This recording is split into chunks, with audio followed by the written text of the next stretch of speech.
www.friendscorner.com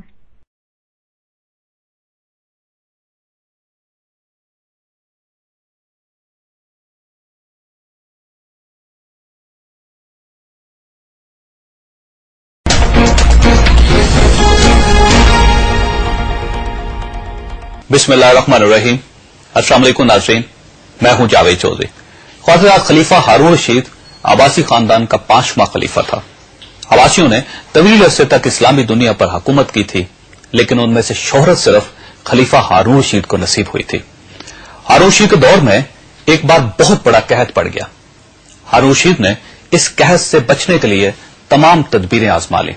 उसने गल्ले के गोदाम खोल दिए, टैक्स माफ कर दिए, पूरी सल्तनत में सरकारी लंगर खाने कायम कर दिए और तमाम उमरा और ताजरों को मुतासरीन की मदद के लिए मोबिलाइज कर दिया। लेकिन इसके बावजूद आवाम के हालात ठीक न हुए। एक रात हारून रशीद शदीद टेंशन में था। उसे नींद नहीं आ रही थी। टेंशन की इस आलिम में उसने अपने वजीर आजम याह्या बिन खालिद को तलब किया। हारून रशीद ने याह्या खालिद से कहा, या उस्ताद, आप मुझे कोई ऐसी कहानी, कोई ऐसी दास्तान सुनाएं जिसे सुनकर मुझे करार आ जाए। याह्या बिन खालिद मुस्कुराया और अर्ज किया, बादशाह सलामत, मैंने अल्लाह के किसी नबी के हयात तैयबा में एक छोटी सी दास्तान पढ़ी थी। यह दास्तान अल्लाह की रजा की सबसे बड़ी और शानदार तशरीह है। अगर आप इजाजत दें तो मैं वो दास्तान आपके सामने दोहरा दूं। बादशाह ने बेचैनी से फरमाया, या उस्ताद फौरन फरमाइए, मेरी जान हलक में अटक रही है। याह्या खालिद ने बादशाह से कहा, किसी जंगल में एक बंदरिया सफर के लिए रवाना होने लगी। उसका एक बच्चा था। वो बच्चे को साथ नहीं ले जा सकती थी। चुनांचे वो शेर के पास गई और उससे अर्ज किया, जनाब अली, आप जंगल के बादशाह हैं, मैं सफर पर रवाना होने लगी हूं, मेरी ख्वाहिश है आप मेरे बच्चे की हिफाजत अपने जिम्मे ले लें। शेर ने हामी भर ली। बंदरिया ने अपना बच्चा शेर के हवाले कर दिया। शेर ने बच्चा अपने कंधे पर बिठा लिया। यूं बंदरिया सफर पर रवाना हो गई। अब शेर रोजाना बंदरिया के बच्चे को कंधे पर बिठाता और जंगल में अपने रोजमर्रा के काम करता रहता।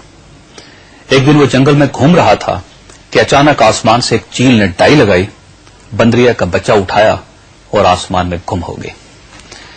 याह्या खालिद ने खलीफा हारून रशीद से अर्ज किया, बादशाह सलामत, चंद दिन बाद बंदरिया वापस आई और शेर से अपने बच्चे का मुतालबा करने लगी।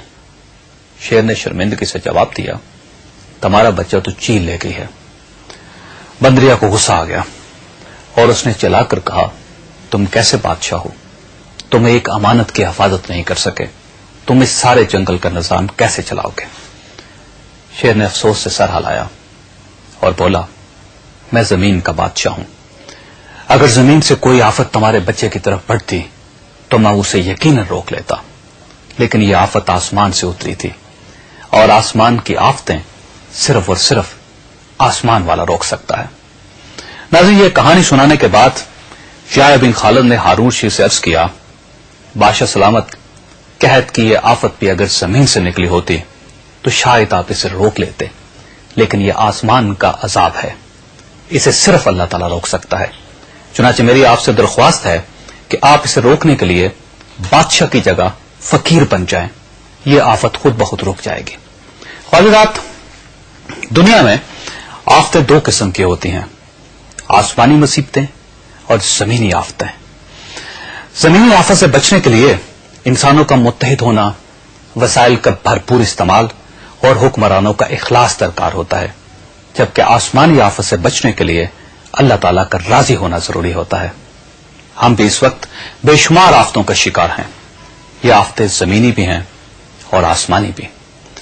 इन आफतों से बचने के लिए जहां हमें एक कौमी सियासी इत्तेहाद और पॉलिटिकल विल की जरूरत है, वहां हमें अल्लाह ताला से तौबा भी करनी चाहिए। नाज़रीन, हुकूमत ने आज पॉलिटिकल विल हासिल करने के लिए इस्लामाबाद में ऑल पार्टीज कॉन्फ्रेंस बुलवाई। इस कॉन्फ्रेंस में 43 सियासी जमातों की क़यादत ने हिस्सा लिया। इस एपीसी में क्या फैसले हुए, क्या आने वाले दिनों में इन फैसलों पर अमल दरामद भी होगा और क्या ये एपीसी वो कौमी सियासी इत्तेहाद कायम करने में कामयाब हो जाएगी जो इस वक्त आज का सबसे बड़ा तकाजा है। یہ ہمارا آج کا موضوع ہے اور ہم ایک چھوٹے سے وقفے کے بعد اس پر گفتگو کریں گے. ہمارے ساتھ رہیے گا. آپ جاوید ہاشمی صاحب اور عمران خان صاحب، میں آپ تینوں کو شکر گزار اور ممنون ہوں. خواجات، ہم بھی ہارون رشید کی کہانی کی طرح ایسی آفتوں کا شکار ہیں جو زمینی بھی ہیں اور آسمانی بھی.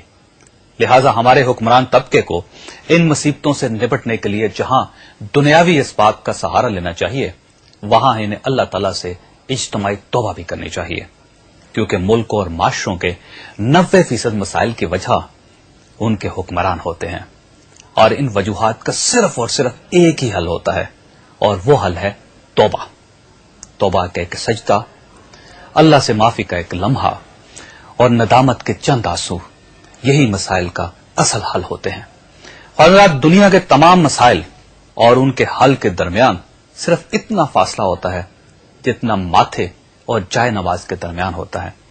لیکن افسوس، ہم اپنے مسائل کے حل کے لیے 7 سمندر پار کا سفر تو کر لیتے ہیں، لیکن ماتھے اور جائے نماز کے درمیان موجود